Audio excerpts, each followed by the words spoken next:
Sociedade Teosófica trabalha há mais de 100 anos em 60 países do mundo em busca do ideal da fraternidade universal. Pode ser interessante contextualizar o momento histórico que ela foi fundada em Nova York, 10 anos depois da Guerra de Secessão. Nós vamos encontrar aquela guerra que foi de natureza racial e os Estados Unidos se reconstruindo como país. Nós que hoje estamos acostumados a vê-lo como um dos países mais desenvolvidos do mundo, naquele momento ele se encontrava num momento de tragédia, porque ele havia ferido o princípio básico da convivência humana, que é o princípio da fraternidade universal. Então, o primeiro objetivo da Sociedade Teosófica é formar um núcleo da fraternidade universal da humanidade, sem distinções de raça, credo, sexo, casta ou cor, que são as causas da separação, das guerras ou dos preconceitos e dos sofrimentos desnecessários e, por que não dizer, muitas vezes de origem ilusória e mental, de pensamento frequentemente tacanho que nós encontramos na condição humana. Mas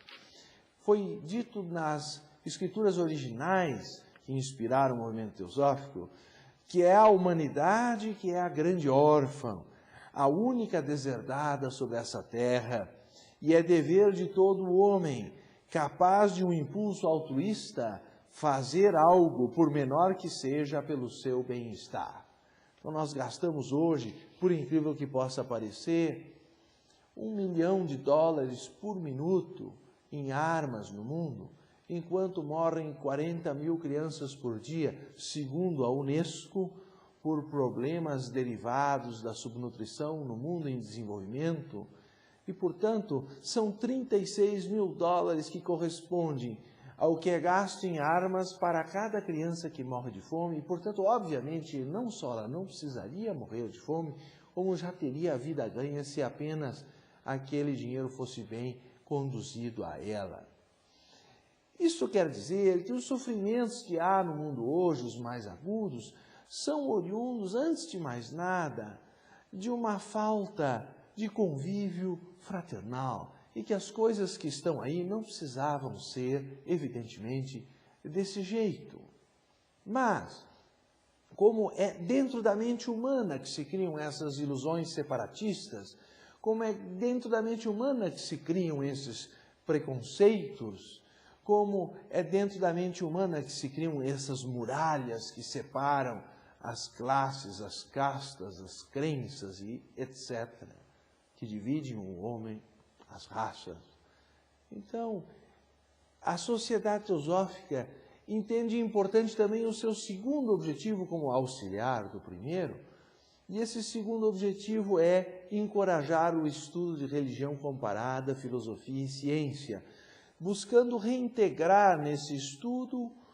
o conhecimento humano num só campo harmonioso, de modo que não haja tendência ao dogmatismo religioso por um lado, ou ao materialismo científico pelo outro, ou ao mero racionalismo filosófico num campo intermediário, mas a interação desses três campos há de demonstrar que o universo não é um mero aglomerado fortuito de átomos, mas que existe alguma inteligência que orienta todo o princípio de expressão na natureza, pois que onde quer que a ciência pesquise, ela descobre uma lei. Também por isso o terceiro objetivo da Sociedade Teosófica é investigar as leis não explicadas da natureza e os poderes latentes do homem. Foi até dito num dos outros escritos originais da Sociedade Teosófica que as doutrinas fundamentais de todas as religiões se comprovarão idênticas em seu significado esotérico, uma vez que sejam desagrilhoadas e libertadas do peso morto das interpretações dogmáticas, dos nomes pessoais, das concepções antropomórficas e dos sacerdotes assalariados. Ou seja, onde as religiões se envolvem muito com carreira ou dinheiro, quando elas se envolvem muito em simplificar demais certos conceitos abstratos, meramente simbolizando em formas humanas, aí nós vamos ver, às vezes, o símbolo de Deus com longas barbas brancas, ou a criação e personificação até de figuras do mal. Todas essas formas meramente humanas são reduções, às vezes, importantes para uma criança compreender esse princípio do bem e do mal, mas que podem tornar alguma pessoa mais exigente intelectualmente, até cética, quando vê a redução de conceitos abstratos, como o princípio da onipresença, a símbolos tão simplificados. Quando uma religião gira em torno apenas de nomes pessoais ou fica muito apegada ao seu fundador, muitas vezes os seguidores combatem os de outra religião em nome daquele fundador. Mas será que os grandes fundadores das grandes religiões, por exemplo, em número, se nós formos citar os 4 maiores fundadores de religião em termos numéricos no mundo, que seriam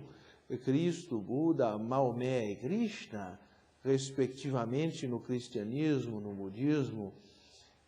no islamismo e no hinduísmo, será que esses 4 se desentenderiam entre si? Ou justificariam guerras santas em seu nome? Ou eles chegariam entre si a um acordo? Então nós entendemos que, de alguma forma, pela investigação destemida da verdade, nós podemos libertar o homem das superstições, deixando a ele a possibilidade de descobrir sua própria essência. E dessa maneira, libertar o homem de guerras desnecessárias, de separações criadas pela mente humana. Por isso, os antigos teósofos alexandrinos também não estavam apenas interessados numa crença religiosa. Eles estavam, isto sim, interessados em descobrir a verdade. O próprio lema da Sociedade Teosófica, não há religião superior à verdade,